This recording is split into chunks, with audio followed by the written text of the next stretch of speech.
Bem-vindo aqui em mais um vídeo que nós vamos conversar sobre aquelas informações que ficam no entorno do mercado, no entorno da nossa bolsa de valores, e essas informações, quando a gente faz a acuracidade correta e a interpretação correta, nos ajuda muito na hora de tomar nossas decisões em relação à nossa carteira de investimentos. Hoje é dia 17 de agosto de 2024, sábado, agora são 11 horas e 10 minutos da manhã.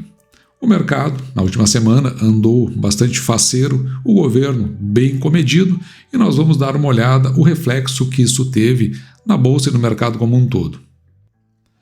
Eu vou começar aqui com essa reportagem que está no site da Block Trends, que é, na verdade, uma casa de investimentos, uma corretora, e ela é assinada por Leonardo Rubinstein no dia 14 de agosto de 2024.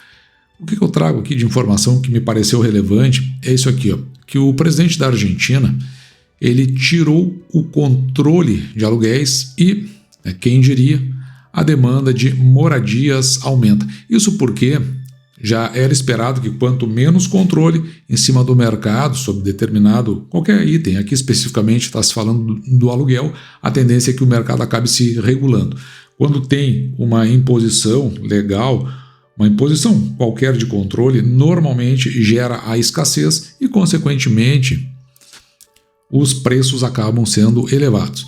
Então, após a revogação, para surpresa de poucos, na verdade, quem trabalha com a parte de economia, com mercados e tal, sabe que mais ou menos funciona assim. Tem um livro chamado são 40 séculos de controle de preços e salários, mais ou menos retrata isso.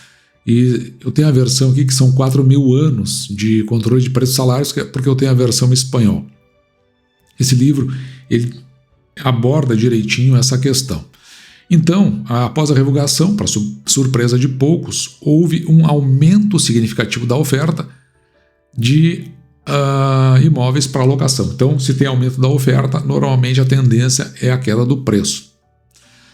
Com a liberdade de negociação dos contratos, antes restrita por força de lei, a medida trouxe uma queda nos preços dos aluguéis. Então, isso é o efeito esperado.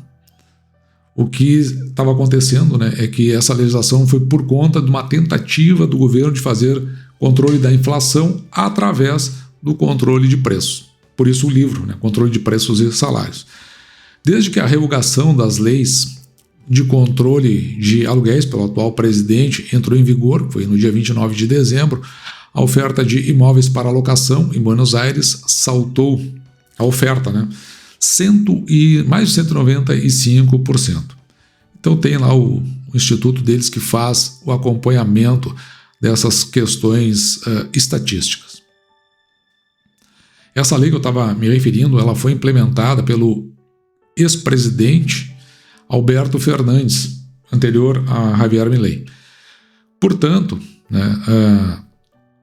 com a inflação da Argentina, porque ela estava indo por uma hiper, não chegou a ser uma hiperinflação.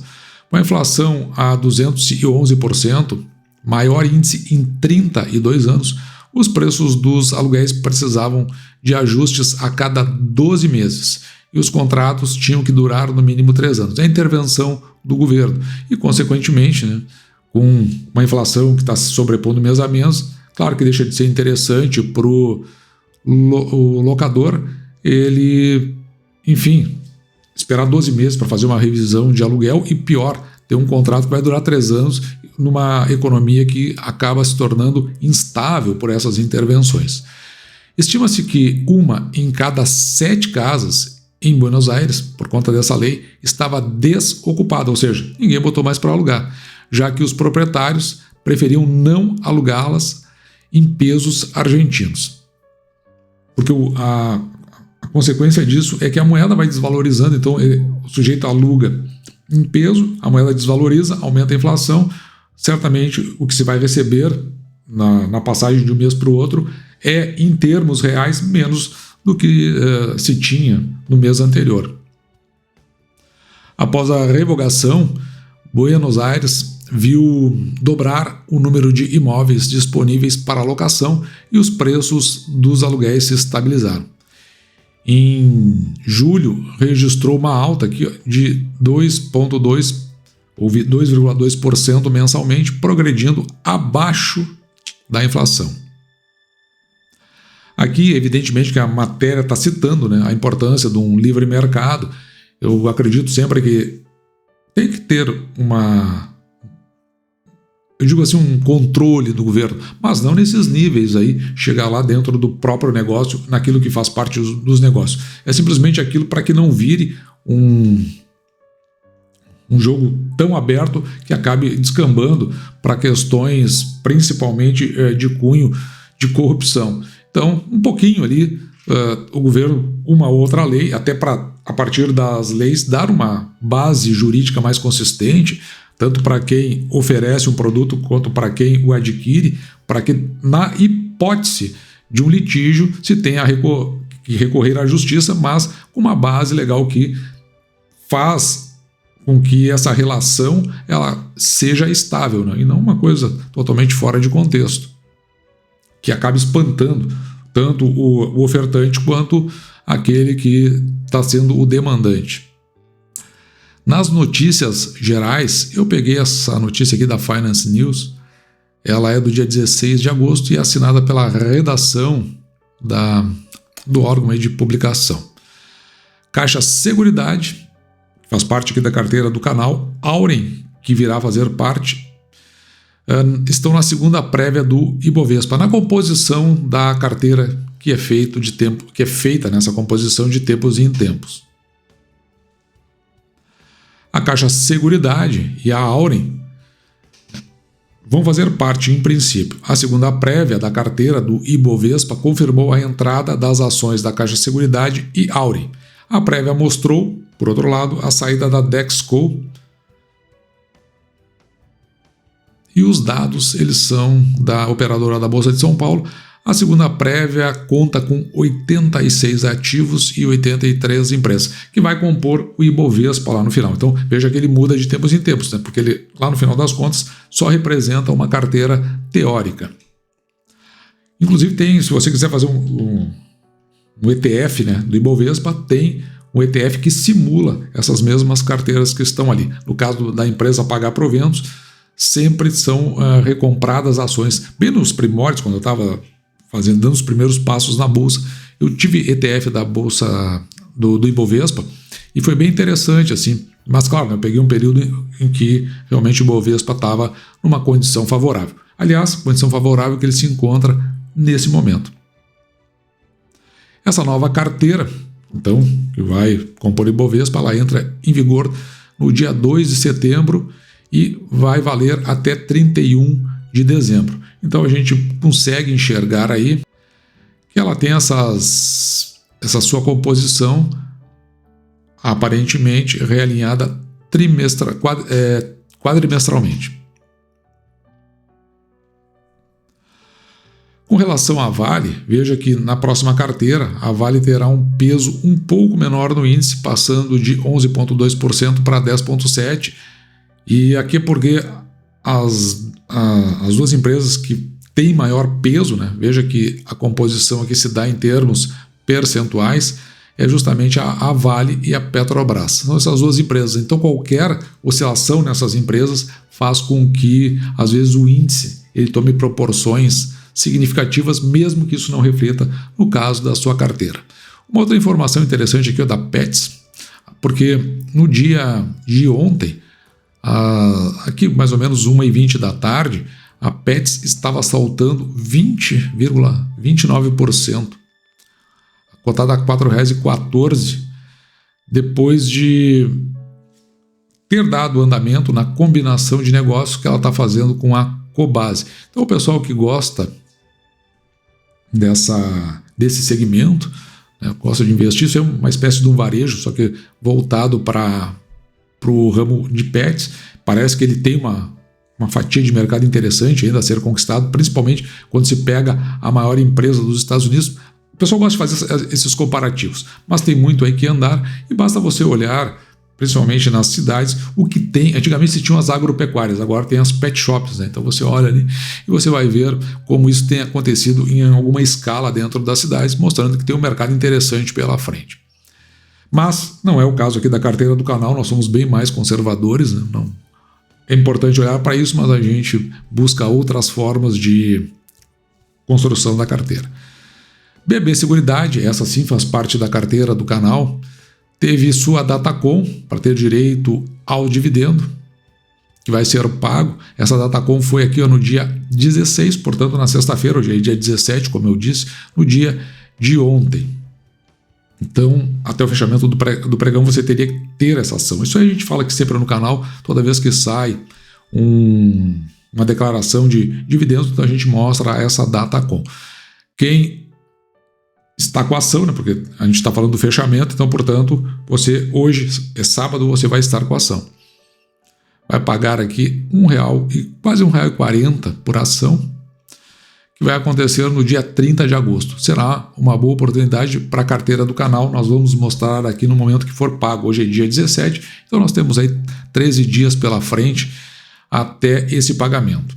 E é curioso, a gente torce, né, o mercado está faceiro, mas que ele faça uma recomposição, que ele retorne para a sua média móvel e surjam oportunidades, porque na verdade as empresas que nós temos não são as maiores puxadoras do Ibovespa. Ainda que, por exemplo, né, no caso do IRB, faça parte da composição do Ibovespa e faz parte da carteira do canal, a participação dela está em um percentual menor, mas veja que no dia de ontem ela continuava, né, com uma subida bastante forte. Ela subia ontem 5,95, chegou a estar cotada a R$47, fechou a 44 e alguma coisa.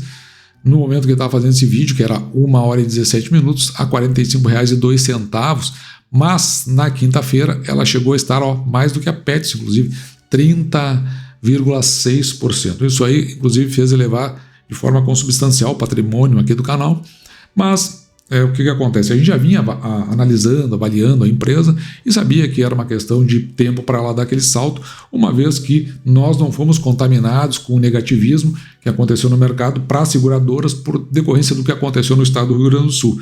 Nós fomos aqui das enchentes, né? O desastre natural que houve aqui. O que nós fizemos foi esperar os resultados, principalmente os relatórios mensais, que eles saíram logo um depois do outro, para os meses de maio e junho, e consequentemente ali nós vimos que o mercado não estava olhando para aqueles números, e as próprias companhias de alguma forma estavam mencionando que haveria efeito, evidentemente, mas não seria tão significativo quanto o mercado estava precificando. E é importante que a gente entenda que muitas vezes o mercado precifica de forma totalmente fora de contexto. Então, por conta disso, compramos a ação a R$28, R$28,50, se eu não estou enganado, e agora a ação está aí cotada a R$44. Uma outra informação que também circula aqui pelo canal, né, foi com relação a Alupar, que no dia de ontem também encerrou a sua Datacom, né, na sexta-feira, dividendos que vão ser pagos aqui na ordem de 57 milhões, 6 centavos por ação ordinária ou preferencial e 18 centavos por unit. E além do mercado faceiro, nós temos, por outro lado, um governo comedido. Como eu falei no início, né? A reportagem aqui está na Bloomberg Linha, assinada por Raquel Gamarski e Rafael Almeida dos Santos. Ela é do dia 16 de agosto, também uma reportagem do dia de ontem, né? O atual indivíduo que está colocado à frente do executivo do Brasil diz que o próximo chefe do Banco Central não deve favor, ou pelo menos eu acho que é isso que ele quer que aconteça, e ele pode elevar juro se for preciso. Isso porque esse sujeito à frente do executivo, ele já vinha há bastante tempo criticando o atual presidente do Banco Central, fazendo algumas imputações, muitas delas, a meu ver, levianas, com relação à questão dos juros. Olhou para o lado dos juros, mas esquecia o governo gastador que está se apresentando. Como a gente estava, nesses últimos tempos, olhando o desempenho das empresas, nós deixamos de olhar um pouco o que estava acontecendo em termos, principalmente na composição da nossa economia. Mas nós estamos atrás de recorde do ponto de vista da dívida pública do Brasil. E ela cresce de uma forma muito esquisita. Por outro lado, os custos que estão sendo reduzidos estão sendo tirados de setores que, às vezes, são importantes dentro do contexto da administração pública. Está saindo de farmácia, de universidade, só não sai de outros gastos aí que não têm, talvez, a mesma relevância. A ideia é que o próximo indicado para o Banco Central, segundo o sujeito que foi colocado à frente do Executivo, deve ter coragem de subir ou reconduzir a Selic quando chegar a hora. Ou seja, a palavra que ele está utilizando aqui é a palavra coragem. Mas, para mim, é só aquele repertório do proselitismo político, né? É só simplesmente a linguagem do encantamento. Não sei se a questão é puramente de coragem, uma vez que o Banco Central tem ido por caminhos mais tecnicistas. A pessoa a ser escolhida para substituir o atual presidente do Banco Central não, segundo ele, né, ela não poderá ter, é isso que ele quis dizer, né, dever favores para ninguém ao governo e pode aumentar a taxa de juros se necessário, mesmo indicando que ele, né, o que está à frente do Executivo, espere que ela caia. Então a gente está aí para ter essa troca na presidência ao final do ano.